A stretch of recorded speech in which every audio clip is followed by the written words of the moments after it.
It was a stormy night in late autumn, the kind where thunder cracks like a whip and rain lashes against the windows, making the world outside feel like a distant memory.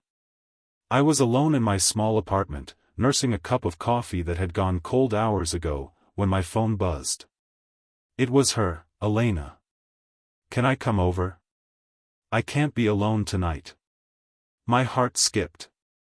We'd been dancing around this unspoken thing for months, but tonight felt different.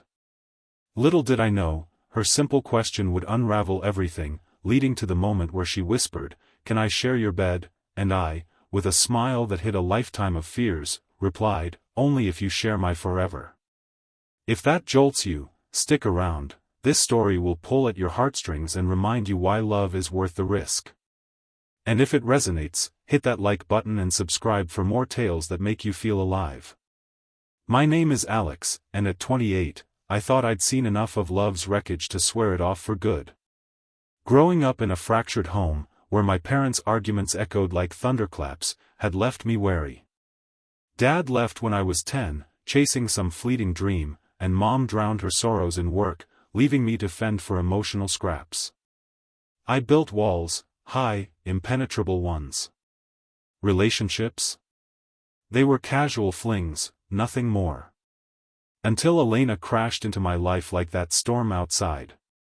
We met at a coffee shop downtown, both escaping the grind of our 9-to-5s.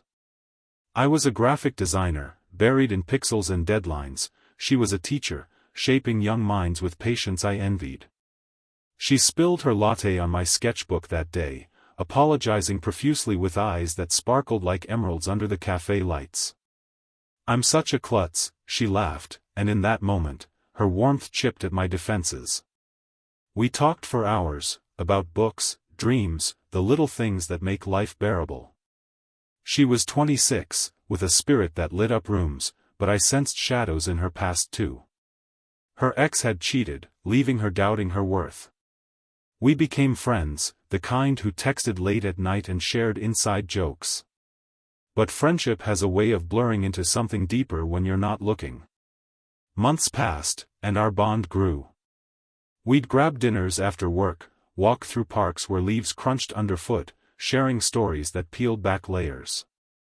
I told her about my dad's abandonment, how it made me fear commitment. She opened up about her family, strict parents who pushed her into teaching when her heart yearned for art. "I paint in secret," she confessed one evening, showing me a canvas of swirling colors that mirrored her soul. I fell for her then, quietly, without admitting it. But fear held me back. What if I hurt her? What if she left like everyone else? The turning point came on that fateful night. The storm had knocked out power in her neighborhood, and she was terrified. Childhood memories of hurricanes in her hometown resurfaced, leaving her panicked. "Alex, please," her voice trembled over the phone. I didn't hesitate. "Come over. I'll leave the door unlocked." She arrived soaked, her dark hair plastered to her face, eyes wide with vulnerability. I wrapped her in a blanket, made hot cocoa, and we sat on the couch, the candlelight flickering like our unspoken feelings. As the hours ticked by, the storm raged on. We talked about everything and nothing, our fears, our hopes. She leaned her head on my shoulder, and for the first time in years, I felt at peace. But as midnight approached, exhaustion set in. "I should go," she murmured, but thunder boomed, shaking the walls. "Stay," I said softly. She hesitated, then looked at me with those piercing eyes. "Can I share your bed? Just for tonight. I don't want to be alone." My heart pounded. This wasn't about lust, it was about trust, about needing someone in the darkness. I smiled, though my voice shook. "Only if you share my forever." She froze, her breath catching. "What?"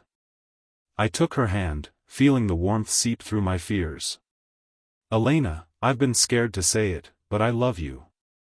Not just for tonight, but for all the nights after.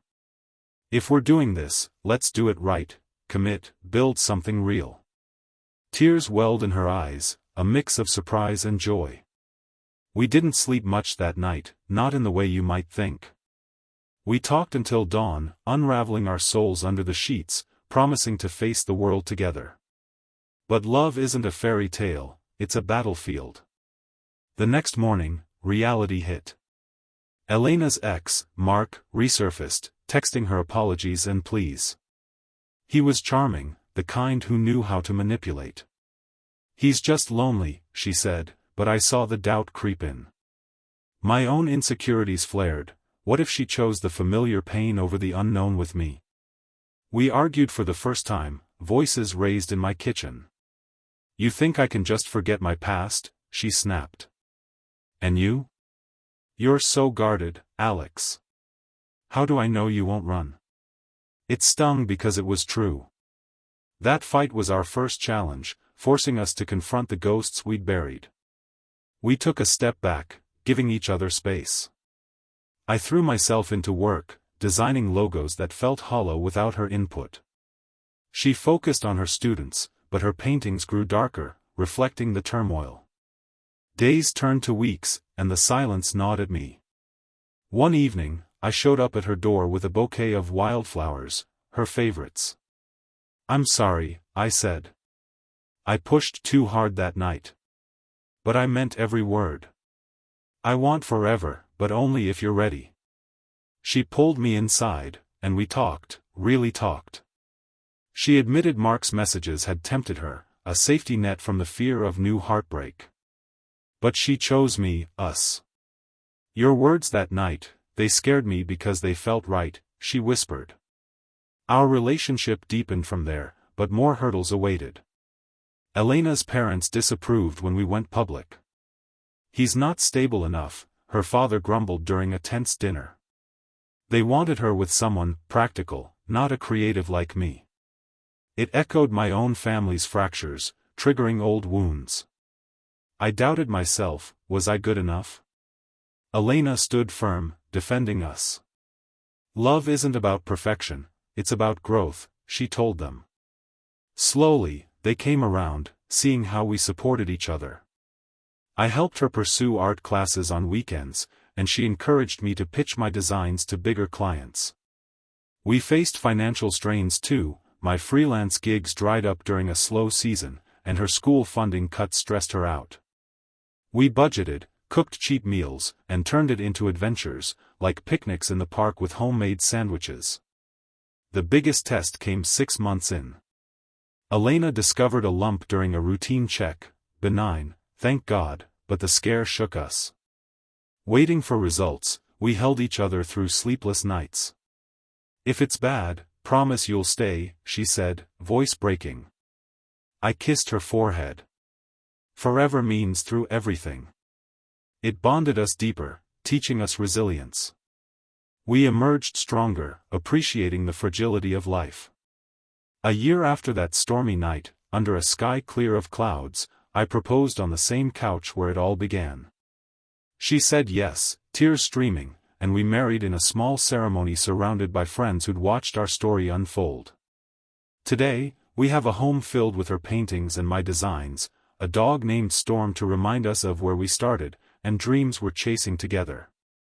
This isn't just our story, it's a reminder that love demands courage.